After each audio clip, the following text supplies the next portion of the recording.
Yes, well, as we get older and older, I'm 77 right now. You can't live forever, you know. So if this procedure I'm going to have to clean the blood doesn't work, then I've got probably a few more months to make it before my kidneys shut down, you know.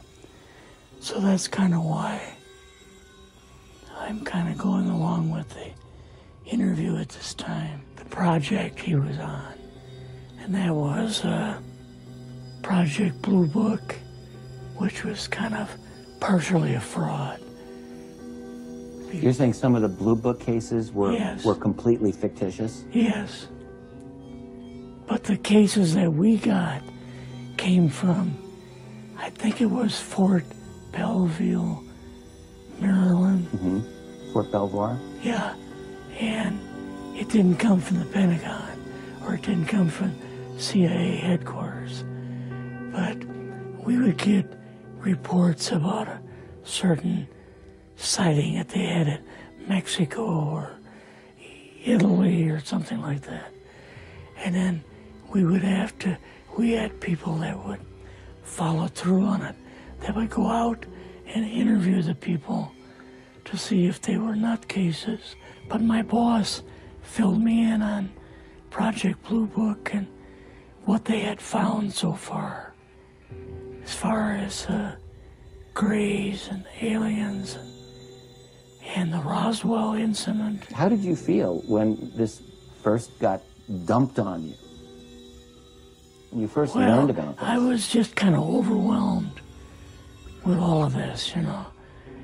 And I said to him, I don't know if I'm going to be able to be a judge of this type of thing. What's real, what's not, when I don't have much knowledge of it, you know. And then the other thing is, of course, you really weren't able to tell family or close friends, obviously. No, I couldn't tell anybody. In fact, I had to take a vow that I wouldn't tell anybody. A lot of it for 40 years, and more of it for 50 years, which is up in... They were telling the world all UFOs are misidentifications, hoaxes, balloons, psychological issues, whatever.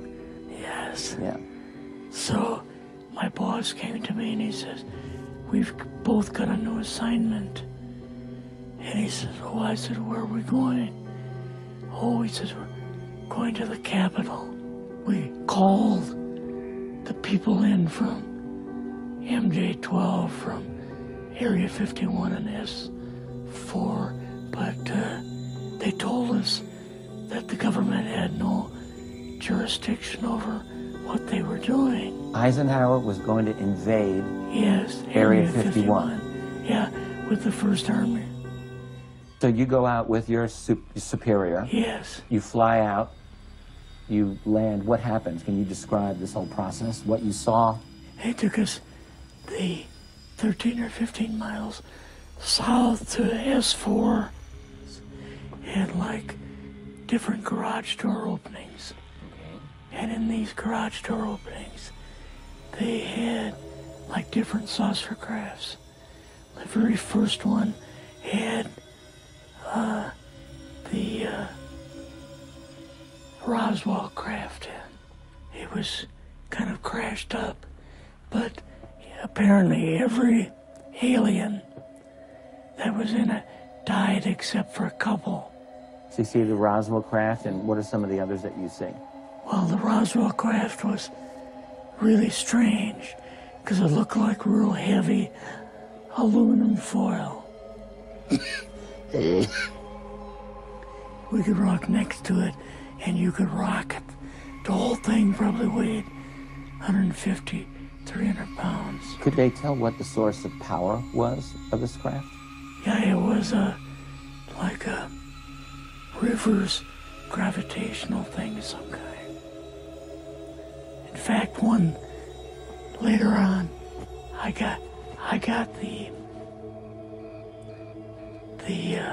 mathematical code for reversing gravity in a 3x5 card.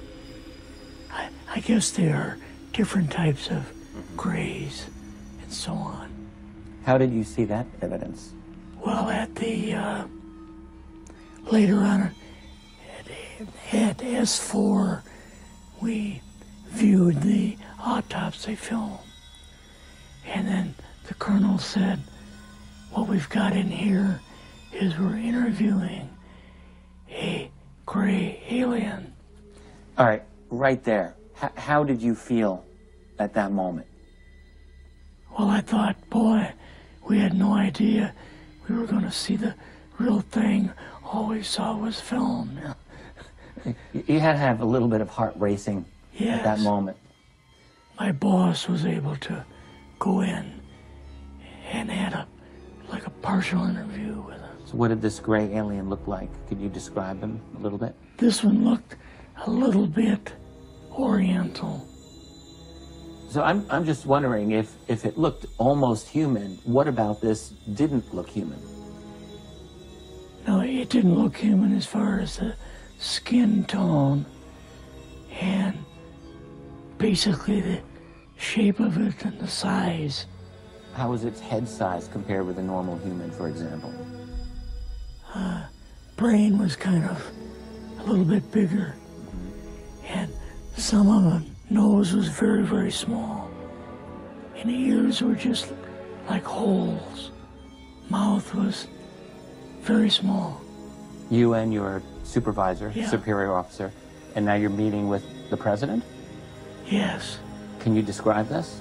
Well, we met with him in, the second story of the old OSS warehouse building.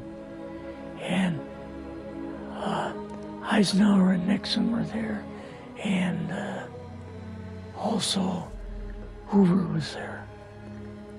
So he asked us what was going on, and we told him about the alien and the whole situation, and the black projects and so on, and he was just totally shocked. He appeared for the first time to be worried, you know, like he was worried. I would think that Eisenhower would, he certainly knew that flying saucers were real. Yes. He knew that there were aliens. So I guess I'm just wondering, what would he have been, really surprised about? Surprised about the black programs. Eisenhower said, "Gotta keep this thing completely secret. You know, can't talk about this."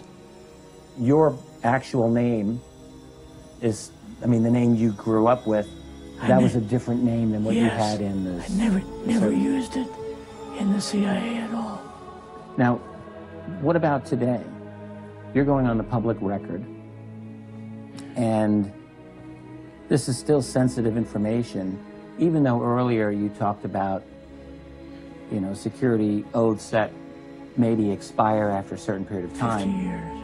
But you're still concerned. Linda Moldenhau's phone call, her phone was tapped, and they got my phone number, and through the telephone company, they were able to find me, and so on.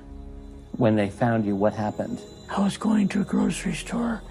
Two guys in black suits come out of a black Lincoln town car and came over to see me. And they told me that I'd better not publish anything or talk to Linda about any more things. So at that time, I did, I stopped. That was enough to intimidate you. Yes. Rather remain anonymous.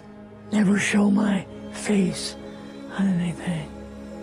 Really, thank you for doing this. Yes.